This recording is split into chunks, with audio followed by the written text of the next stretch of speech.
Hi, everybody, and welcome to the Woodbine Play of the Day. For Saturday, October the 6th, I'm Dan Illman, along with Woodbine racing analyst Jeff Bratt.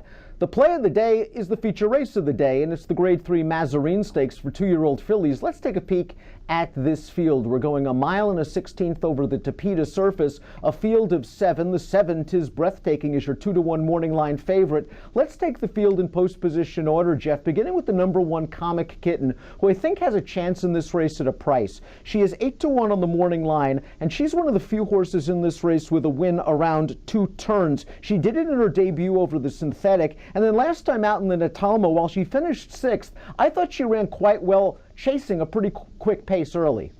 I agree, and you know what? I think this is a dramatic drop down in class for horses coming out of that Natalma race to go into this event here. And like you said, the big plus for me is the fact that she's proven going around 2 turns. She does lose her regular rider in terms of synthetic races, that being De Silva.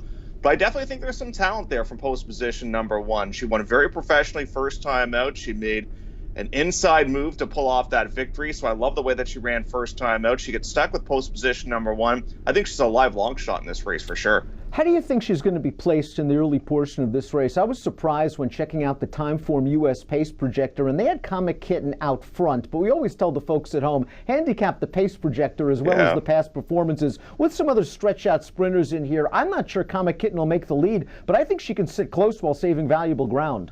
Yeah, no, I think she's going to be stalking in this race. With a Jolly Bay in this race stretching out and showing speed last time out sprinting, you'd think that one would be forwardly placed, maybe Lady Azalea as well. But to me, that's her best asset, is coming with this off-the-pace running style that she's possessed in a couple of races to this point. Like the 1 Comic Kitten, the number 2 Not Ordinary is dropping out of the Natalma. She didn't make much noise in that race, but perhaps she's just simply better on a synthetic surface. Her maiden win 2 starts back, going 7 on the Tapeta, resulted in a career best Beyer performance, and she is bred to go long.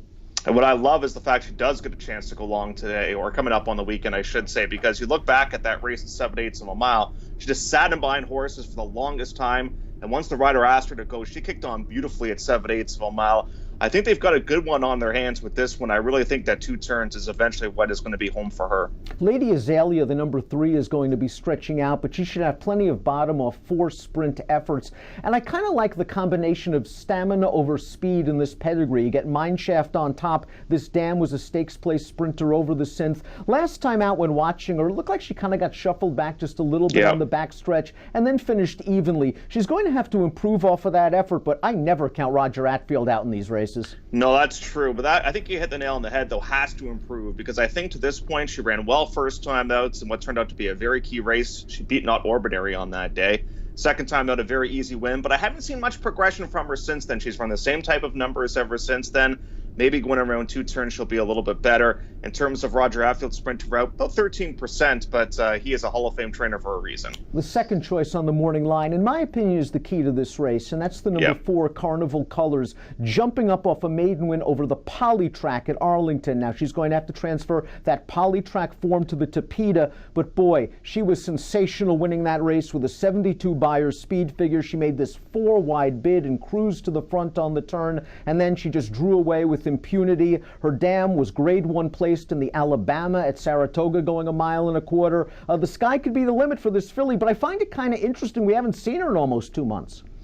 And how challenging was that to go from 5.5 furlongs all the way out to 1 mile and a 16th, and not only to win, but to win big? And you're right. Like, what exactly has been the game plan with this horse? Has it been by design to back off on her a little bit, or have they sort of had this race in mind, looking at some of the synthetic races on the calendar and thinking that maybe this is the race that they're going to point towards in here? But Mike Stidham, when he ships up to Woodbine, he usually does have a great deal of success. As you said, that pedigree is just so nice. The dam, of course, from the same family as Royal Delta and Delta Prince. I think this is the horse to beat, and I think eventually we'll go off as the favorite because of that big number the horse earned in that most recent race. The 5 Jolie Bay could be this pace setter, sprinting out for the first time for trainer Mark Casse, and I thought she pressed legitimate fractions in her most recent win, her synthetic debut going 6 furlongs. I also think there might be enough pedigree for this horse to go 2 turns. Her dam was a stakes winner going long on the dirt. If they let her sneak away to an easy lead, perhaps she can take them all the lead at a decent price. And she was actually supplemented into this race too, Dan. A couple of horses were supplemented in here. That one in Crumlin Time as well. And Jolie Bay, you know, like you said, if they just are able to walk the dog up front, they may not catch this one. And this is a classic Casse type of horse in here.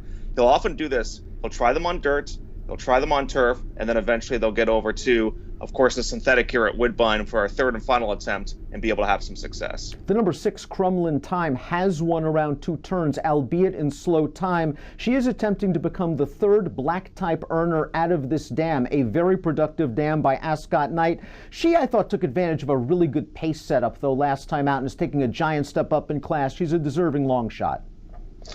Yeah, you look back at that last race, and she won comfortably. Like you said, she's bred to go around 2 turns, and she was able to take advantage of that. And the performance rating didn't come back all that great with only a 49 buyer. She's moving up in class significantly in here. Another one that was supplemented into this race, but at least she's had success going around 2 turns. The number 7 Tiz Breathtaking comes off a win in the Shady Well, going 5.5, but this is a big ask, as you said, stretching out from 5.5 to 1 mile and a 16th. Now, she showed a big late kick in that Shady Well. She was last and widest turning into the stretch, and she inhaled those horses. Now, the Shady Well hasn't come back that strong. 4 horses have exited that race. None have hit the board with a best buyer of a 49, but this filly is bred to go long. She's by Tiz now, and she's a half to cup and saucer winner, Matador.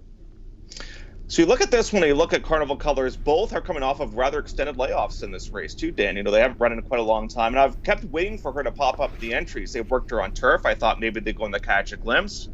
They elected not to enter that race. I thought maybe they'd go in the Natalma. They elected not to enter in that race. So, has there been a bit of a hiccup with the prepping with this horse? Have they been aiming towards a synthetic race with this one? The one thing I like to do sometimes is just make the game kind of simple and just handicap with my eyes. And to me, she's got a wicked turn of foot. I'll go towards Tiz Breathtaking as my top selection. You're going to go with Tiz Breathtaking on top. I'm going to go with Carnival Colors, hoping that she can improve off of that maiden win with that big pedigree. They look like the horses to beat in Saturday's Woodbine Play of the Day, the Grade 3 Mazarine Stakes. Best of luck.